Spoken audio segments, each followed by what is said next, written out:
Matrix की चर्चा करते हैं। मान लीजिए ए कोई एन स्क्वायर मैट्रिक्स है, तब एडजॉइंट ए इसकी जब हम मल्टीप्लाई मैट्रिक्स ए से करेंगे तब वह A into adjoint A equals to determinant A into I N. यानी कि वो आई एन क्या चीज़ है यहाँ पर? आई एन है एक आइडेंटिटी मैट्रिक्स है जिसका कि एलिमेंट कितना है, एन वाई एन। तो फर्स्ट जो थ्योरम है वो उसकी ये है। चलिए मैट्रिक्स पर विचार करते हैं। और मैट्रिक्स की जो थ्योरम दी गई है इसमें पहली थ्योरम ये है कि एडजॉइंट ए और ए का जो मल्टीप्लिकेशन है वो डिटर्मिनेंट ए और आई एन के इक्वल होता है। या आई एन है आइडेंटिटी मैट्रिक्स है जिसका कि एन वाई एन एलिमेंट है। तो इस फर्स्ट जो थ्योरम है उससे आप एडजॉइंट निकाल सकते हो, और आप अगर आइडेंटिटी मैट्रिक्स निकालना चाहते हो तो वो भी पता कर सकते हो। सेकेंड मैट्रिक्स जो इसका थ्योरम है वो ये कहता है कि every invertible matrix possesses an unique inverse. कोई भी इन्वर्टिबल मैट्रिक्स है जिसका डिटर्मिनेंट मतलब जीरो के इक्वल नहीं है, उसका यूनिक इनवर्स होगा। और necessary and sufficient condition for a square matrix A to possess an inverse is that it is a non singular matrix।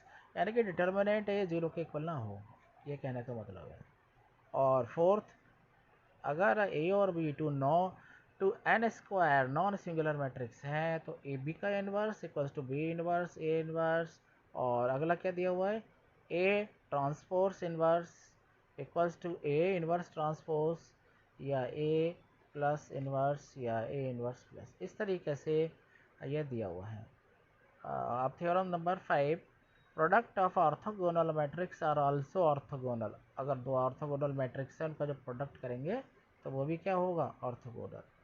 और डिटर्मिनेंट ऑफ यूनिटरी मैट्रिक्स हमेशा 1 होता है। चलिए क्वेश्चन नंबर हम क्या करते हैं 1। इसमें देखिए मैट्रिक्स ए दिया हुआ है और मैट्रिक्स बी दिया हुआ है, आपको क्या निकालना है, ए बी।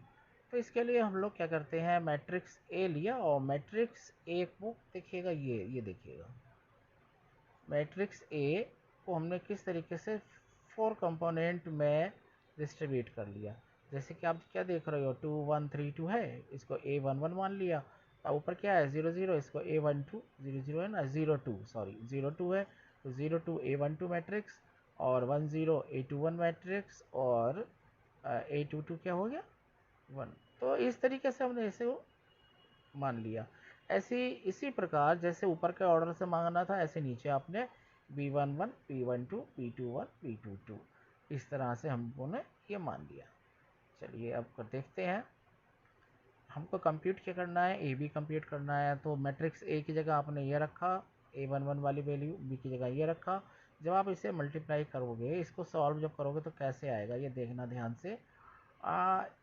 इसका मल्टीप्लिकेशन का मेथड पता है, हॉरिजॉन्टल लाइन और vertical line, first horizontal first vertical, यानी कि A11 मल्टीप्लाइड बाई B11, देखिए ये प्लस A11, देखिए ये अगर A12, हाँ फर्स्ट में, सेकंड है A12 और B21, ये इसी प्रकार आप horizontal line and vertical line multiply किया, देखो ये आ गया, राइट। और इसी तरह आप से आप मल्टीप्लाई करेंगे, ये A11 B12 ये आ गया। तो इससे 4 एलिमेंट हमको प्राप्त हो जाते हैं। आगे चलते हैं आप, अब यहाँ ये देख रहे हैं कि जो मैट्रिक्स को हमने सॉल्व किया तो इस तरह से ये वैल्यू आई और फाइनल आंसर हमारा ये आएगा। आप ये ट्राई कीजिए। अब सेकंड क्वेश्चन जो है, reduce the following matrices into the normal form and has determine the rank. तो हमको पहले तो नॉर्मल फॉर्म में इसको रिड्यूस करना है। मैट्रिक्स हमको ये गिवन है 1 1 1 1 -1 एंड 3 1 1।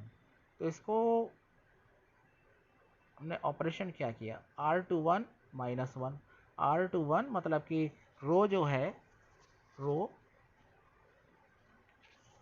-1, और R31 -3, जो R3 है मतलब थर्ड जो है, इसको क्या करा हम लोगों ने -3 से डिवाइड। तो आप ये देखोगे कि क्या आएगा इसमें 1 1 1 0 -2 -2 और 0 -2 -2। इस तरीके से हमने ये ऑपरेशन किया इसका। अब इसके बाद जो नेक्स्ट ऑपरेशन हम लोगों ने क्या करा, मतलब हम लोग क्या चाह रहे हैं कि जो उसका डायगोनल को सही करना चाह रहे हैं, माने कि एलिमेंट में और हॉरिजॉन्टल वर्टिकल कंपोनेंट शून्य शून्य हो जाए।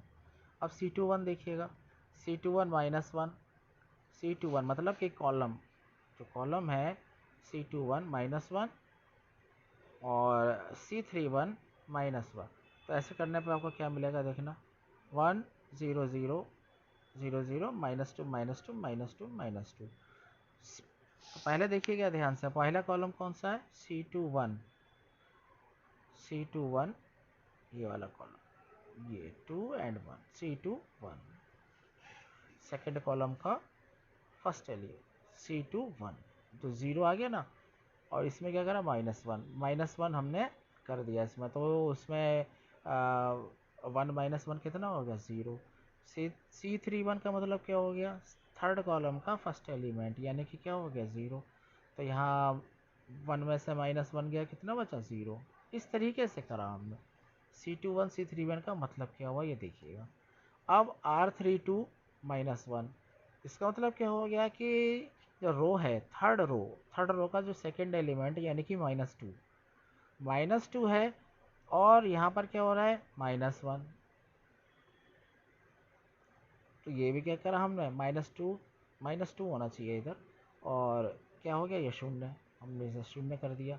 अब इधर देखिएगा C32 माइनस वन, C32 यानी कि थर्ड कॉलम का सेकंड एलिमेंट, थर्ड कॉलम ये सेकंड एलिमेंट क्या है, माइनस टू। तो यहाँ भी हमने ये काम किया, इसे क्या कर दिया, 0 हो गया।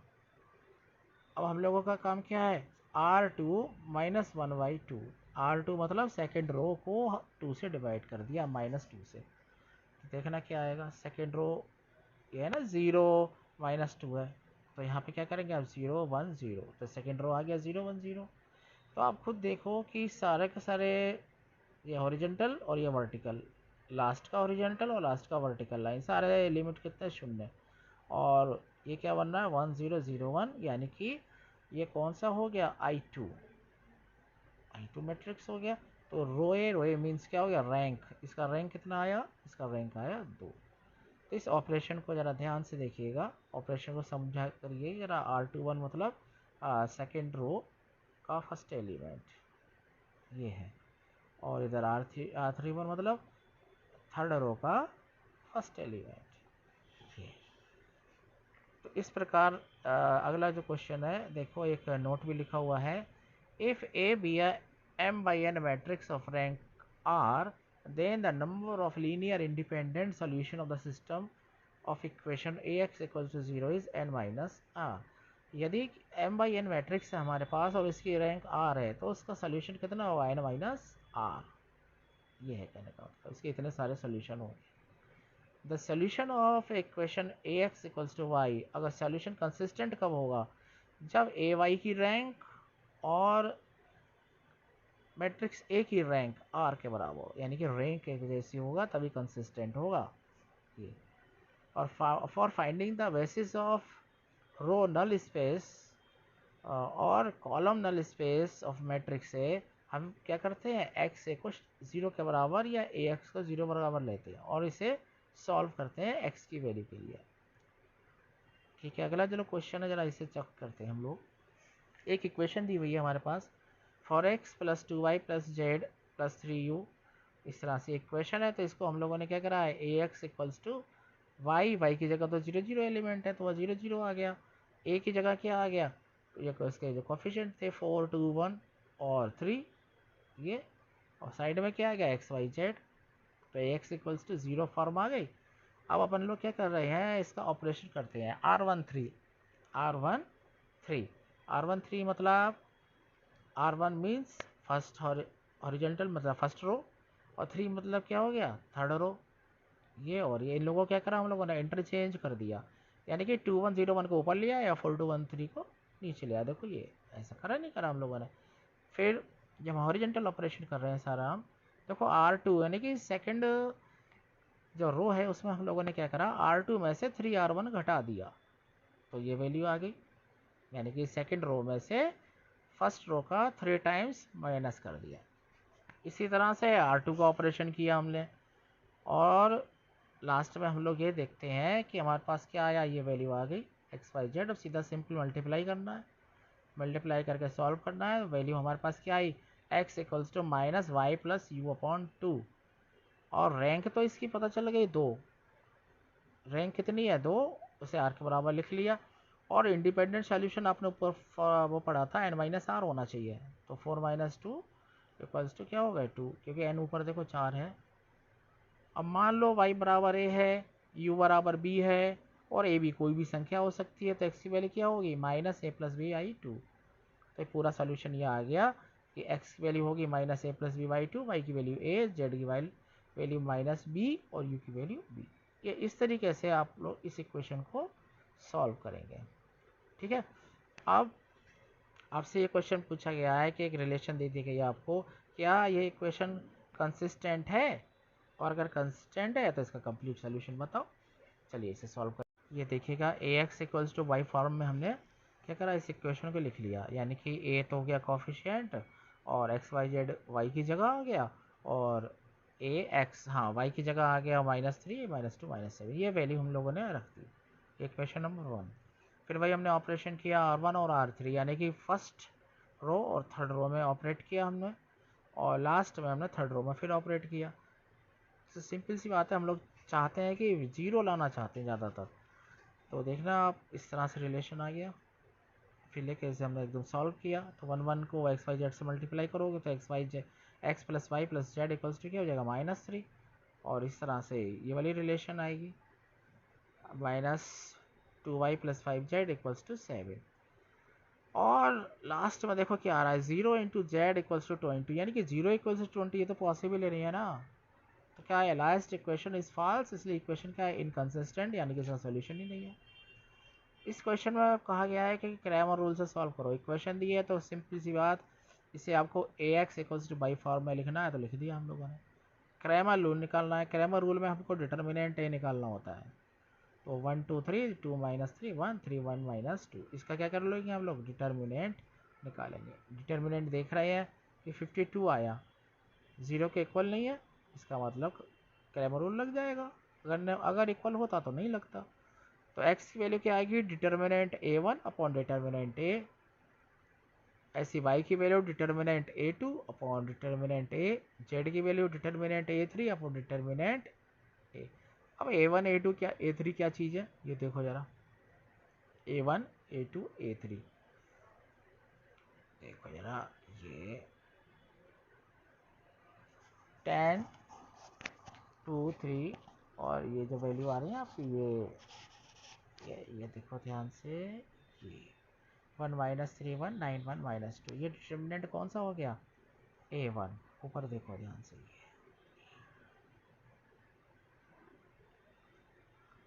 क्या कराया हमने a1 में, 1 2 3 की जगह 10 1 9 लिखा है, ये देखो 10 1 9, ये देखो ध्यान से, तो ये हो गया a1, यानी कि फर्स्ट एलिमेंट जो फर्स्ट था, फर्स्ट लाइन, उसे छुपा के उस जगह लास्ट वाला लिखा, इसे लेकर सॉल्व किया तो 3 आ गया। अब आ गया 2, 2 में क्या करना है, देखो ध्यान से देखो, 2 -3 1, यानी कि जो सेकेंड कॉलम था उसकी जगह क्या लिखा, 10 1 9, देखो ये आ गया, तो सॉल्व किया तो 2 आ गया। a3 में जो थर्ड कॉलम था उसकी जगह 10 1 9 रखा, उसे सॉल्व किया तो 1 आ गया।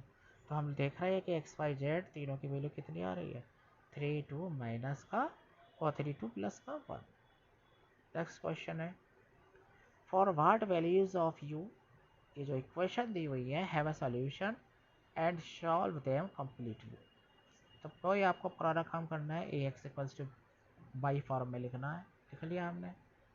ये ऑपरेशन किया हम लोगों ने R2 R3 इस तरीके से।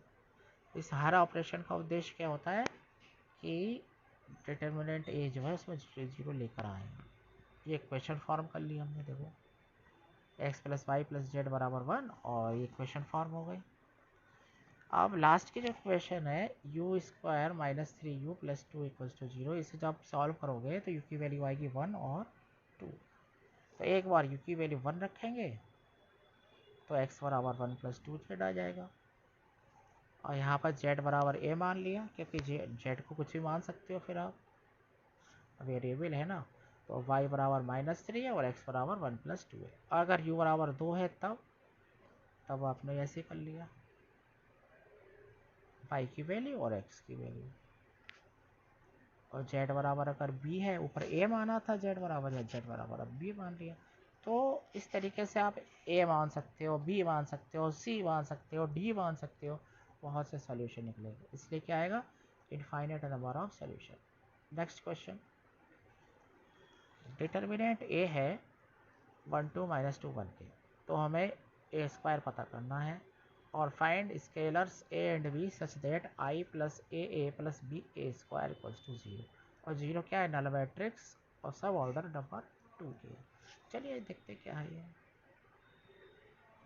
ए स्क्वायर लिख लिया हमने,